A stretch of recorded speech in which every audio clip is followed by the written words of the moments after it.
Okay, let's talk about Tottenham Hotspur because right now they're in a full-blown crisis. A new manager, a string of absolutely disastrous results, and a club that seems to be in complete freefall. We're going to break down how it all went so wrong so incredibly fast.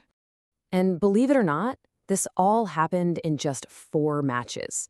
4 games. That's all it took to go from the hope of a new era at Tottenham to just chaos and total uncertainty. And get this, in those 4 games, Spurs have let in a staggering 14 goals. 14. That's an average of 3.5 goals against them every single match. I mean, that's not a leaky defense. That's a collapse of epic proportions. And just so we're all clear on how bad this isn't just some poor run of form. We're talking about, statistically, the worst start by any manager in the entire history of Tottenham Hotspur. Ever. So, the big question is, how did it unravel so quickly? Let's start with the exact moment a poor start became a full-blown crisis. That tipping point, it came in the Champions League, where Tottenham were just dismantled, 5-2 by Atletico Madrid. And look, this wasn't just another loss. It was a humiliation on a massive stage that exposed every single problem at the club. But even inside that one disastrous game, there was this 17-minute period of just pure madness that has become the focal point of this entire crisis. Okay, so picture this. The game kicks off, things fall apart with shocking speed. The young goalkeeper, Antonian Kinski, makes a major mistake early on, then, shortly after, another one.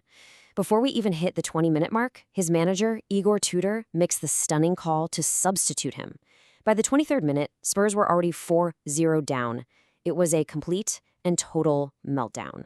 And let's be honest, a team with the world-class talent of Atletico Madrid's Llorente, Alvarez, and Griezmann, you can't just hand them an invitation like that. They were absolutely ruthless, and they punished every single mistake. You know, taking a goalkeeper off that early for anything other than an injury is almost unheard of. It's a move so drastic, it sent shockwaves through the stadium and right across the football world.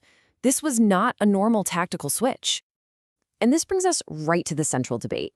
Was Tudor being a decisive leader, trying to stop the bleeding? Or was it a panic move that could not only shatter the confidence of his young goalkeeper, but also send a message of pure chaos to the entire team? It's a question that really has the football world divided.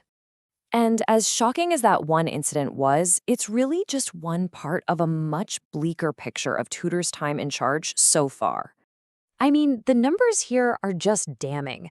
4 matches played, 0 wins, 4 losses, and a staggering 14 goals conceded. There is absolutely no positive way to spin this record. It is a portrait of complete failure. And the problems aren't just on the pitch. Reports are suggesting the players just are not buying into the new manager's methods. And as any fan knows, when you lose the dressing room, that collective trust and support of your players, the results on the pitch are often the first thing to suffer. So this all leads to the inevitable question. What's next? The board is facing a very, very difficult decision. From the outside, it really looks like there are 3 main options. 1, sack Tudor immediately, which is a clean break but a huge admission of failure. 2, bring in another interim coach to try and steady the ship, but that just risks even more instability. Or 3, look to the past and bring back a familiar face. And that third option, well, that's where things get really interesting. The club's beloved former manager, Mauricio Pochettino, was spotted in the stands during that Atletico match, fueling intense speculation that a dramatic return could be on the cards. So all this drama, all this speculation, it now comes to a head in the very next match, and it could not be a bigger test. For Igor Tudor, the upcoming match against Liverpool isn't just another game, it's Judgment Day. He is fighting for his job against one of the most formidable teams in Europe. I mean, it's the ultimate high-stakes challenge. And this leaves us with one final lingering question.